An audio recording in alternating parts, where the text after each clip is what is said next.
En 1590, un navire anglais approche des côtes de la Caroline du Nord. Le gouverneur John White revient enfin, après 3 ans d'absence, retrouver les 115 colons qu'il avait laissés sur l'île de Roanoke. Mais à son arrivée, tout ce qu'il trouve est un village vide et un mot gravé sur le bois. Croatoan. Bonjour à tous et à toutes, j'espère que vous allez très bien. Moi c'est Little Fafa et aujourd'hui, ensemble, nous allons plonger dans l'un des plus grands mystères de l'histoire coloniale. Installez-vous confortablement car l'enquête commence dès maintenant. Nous sommes à la fin du XVIe siècle. Depuis les grandes découvertes de Christophe Colomb et d'Amerigo Vespucci, la conquête du Nouveau Monde est devenue une véritable course. Les grandes puissances européennes se livrent une bataille sans merci pour s'approprier ces nouvelles terres. Et pour l'instant, l'Espagne mène la danse. En Angleterre, la reine Élisabeth Ier, ennemie jurée du roi Philippe II d'Espagne, n'a pas l'intention de rester spectatrice. Bien décidée à placer son royaume sur le devant de la scène commerciale et coloniale, elle confie à l'explorateur Sir Walter Raleigh la mission de fonder une colonie anglaise en Amérique. En 1584, Raleigh envoie une première expédition de reconnaissance. Les navigateurs y découvrent l'île de Roanoke, au large de la côte est, et rencontrent les tribus Socoten et Croatan. 2 hommes, Wanchez et Manteo, sont même envoyés en Angleterre comme émissaires.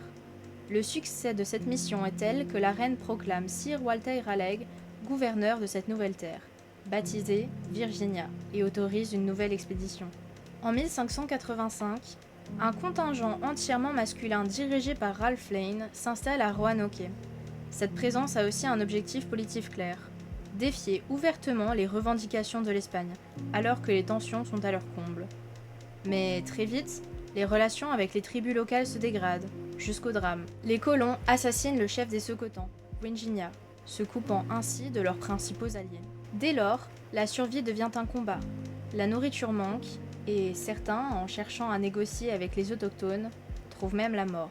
Affamés et affaiblis, les survivants sont finalement secourus et ramenés en Angleterre. Un échec cuisant. Pourtant, malgré cet échec, le goût de l'aventure ne s'affaiblit pas. Les colons rentrés au pays ont ramené avec eux des curiosités exotiques, telles que le tabac ou des pommes de terre. Ces curiosités fascinent la population. Voyant une opportunité commerciale, la reine donne son feu vert pour tenter une nouvelle expédition. En 1587, Sir Walter Raleigh organise donc une 3e expédition et installe la tribu de Roanoke. Cette fois-ci, pas seulement des soldats, 117 colons, dont des femmes et des enfants. À leur tête, John White, vétéran des précédentes missions, fraîchement nommé gouverneur de la future colonie. Parmi les passagers se trouve sa fille, Eleanor Dare, enceinte. C'est elle qui donnera naissance au premier enfant colon né en Amérique, Virginia Dare. Chaque famille a été séduite par la promesse royale d'au moins 500 hectares de terre. Un rêve pour ces pionniers. Mais White ne compte pas réinstaller la colonie sur l'île de Roanoke, encore marquée par les souvenirs sanglants de 1585. Il vise plutôt la baie de Chesapeake, plus sûre et stratégiquement mieux située. Seulement, les marins en ont décidé autrement. Alléchés par la possibilité de pillage dans les Caraïbes, ils refusent de suivre la route prévue. Résultat, le 22 juillet, les colons sont déposés de force à Roanoke, sur le même site que la précédente colonie. Le lendemain, ils explorent les lieux, espérant retrouver des survivants. Mais ils ne trouvent qu'un silence pesant et les restes de ce qui fut anciennement un campement. Palissades arrachées, cabanes incendiées, objets dispersés et des ossements blanchis par le soleil. Personne n'a survécu.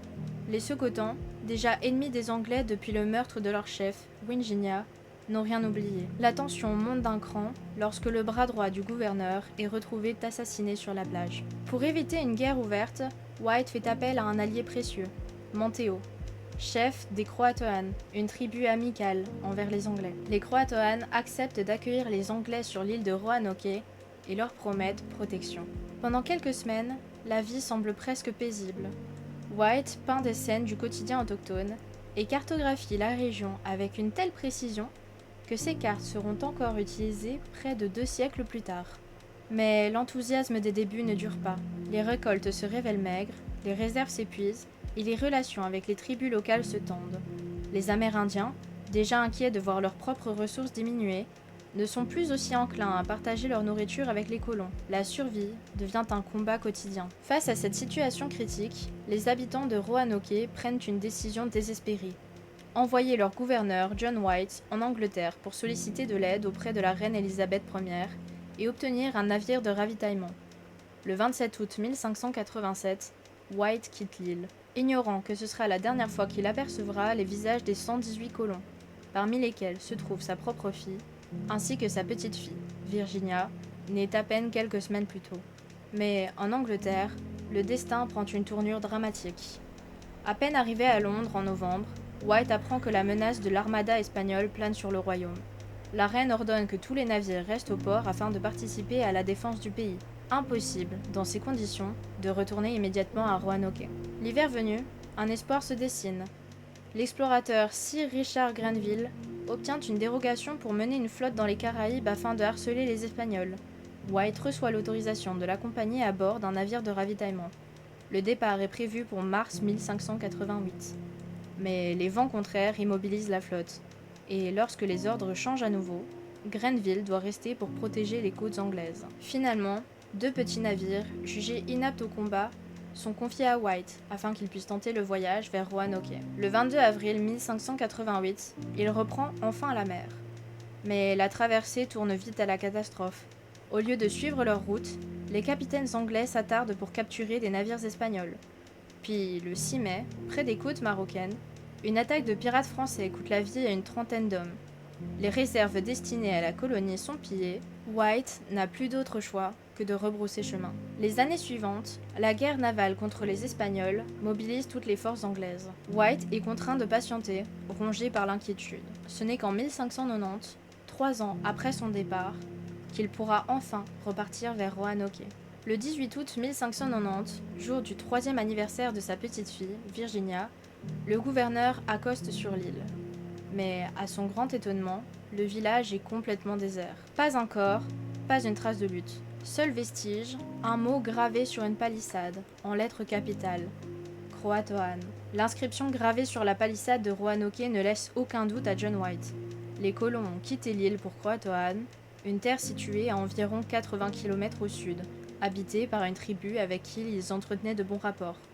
Avant son départ pour l'Angleterre, White avait établi un code clair. Si la colonie devait se déplacer, elle inscrirait le nom du nouvel emplacement. En cas de danger ou de départ forcé, une croix pâtée devrait accompagner le message. Or, ici, aucune croix, ce qui laisse espérer un départ volontaire. White et son équipage se dirigent donc vers Croatoan. Mais à leur arrivée, la scène est tout aussi déroutante. Aucune trace des colons. Les maisons ont été démontées, les objets transportables emportés, les grandes malles enterrées sont vides, pillées depuis longtemps. Les embarcations, elles, ont disparu. Le soir, l'équipage regagne son navire, prévoyant de poursuivre les recherches le lendemain. Mais dans la nuit, le câble de l'ancre cède. La météo rend toute manœuvre périlleuse. Impossible de rester au large sans risquer le naufrage. Une alternative se dessine, hiverner dans les Caraïbes et revenir au printemps 1591. Ce plan échoue, lui aussi. Les vents contraires les empêchent d'accoster où ils le souhaitent. White est forcé de rentrer en Angleterre, où il arrive le 24 octobre 1590, sans n'avoir jamais revu aucune trace de sa fille, de sa petite-fille, ni d'aucun des 118 colons. Les années suivantes voient défiler de nombreuses expéditions. En 1595, Sir Walter Raleigh annonce publiquement partir à la recherche des disparus. Mais en réalité, il se rend ailleurs pour revendiquer de nouvelles terres. En passant près de Roanoke et Croatoan, il ne fait même pas escale, invoquant des conditions défavorables.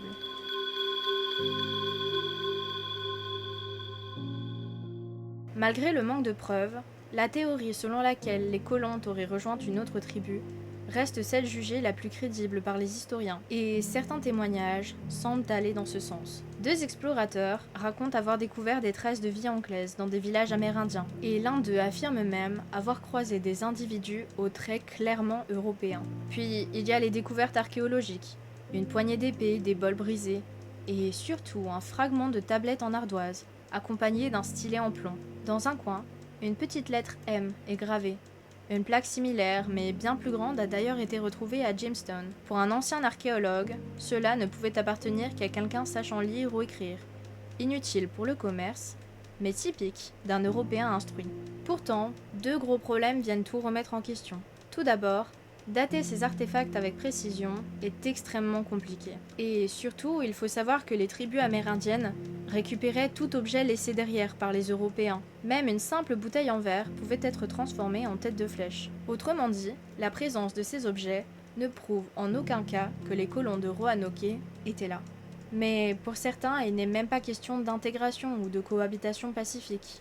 Un autre explorateur, farouchement opposé aux autochtones, affirme qu'un chef de tribu lui aurait confié avoir massacré les colons après le départ de John White. Cependant, aucune preuve définitive n'est jamais venue confirmer cette version, laissant donc la question en suspense. Et c'est peut-être ce flou, cette absence de certitude, qui laisse la porte ouverte aux hypothèses les plus étranges. Pour certains, le destin de la tribu de Roanoke ne peut être expliqué que par des phénomènes surnaturels. Ces spéculations ont d'ailleurs nourri la culture populaire. En 2016, par exemple, la série American Horror Story a ravivé l'engouement en consacrant toute une saison à la mystérieuse colonie. Aujourd'hui, les lieux supposés de la disparition sont devenus de véritables attractions touristiques.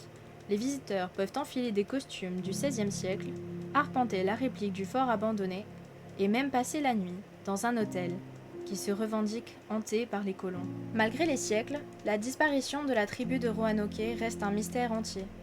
Peut-être la vérité a-t-elle été perdue à tout jamais, ou qu'elle attend encore d'être découverte. Et vous, que pensez-vous qu'il est arrivé aux colons de Roanoke? Ont-ils trouvé refuge dans une autre tribu, ou ont-ils été victimes d'un drame sanglant? Merci d'avoir suivi cette enquête avec moi, j'espère qu'elle vous a plu. Si c'est le cas, n'oubliez pas de liker, commenter et vous abonner pour d'autres mystères fascinants. A bientôt, je l'espère, dans une prochaine vidéo. Bye bye!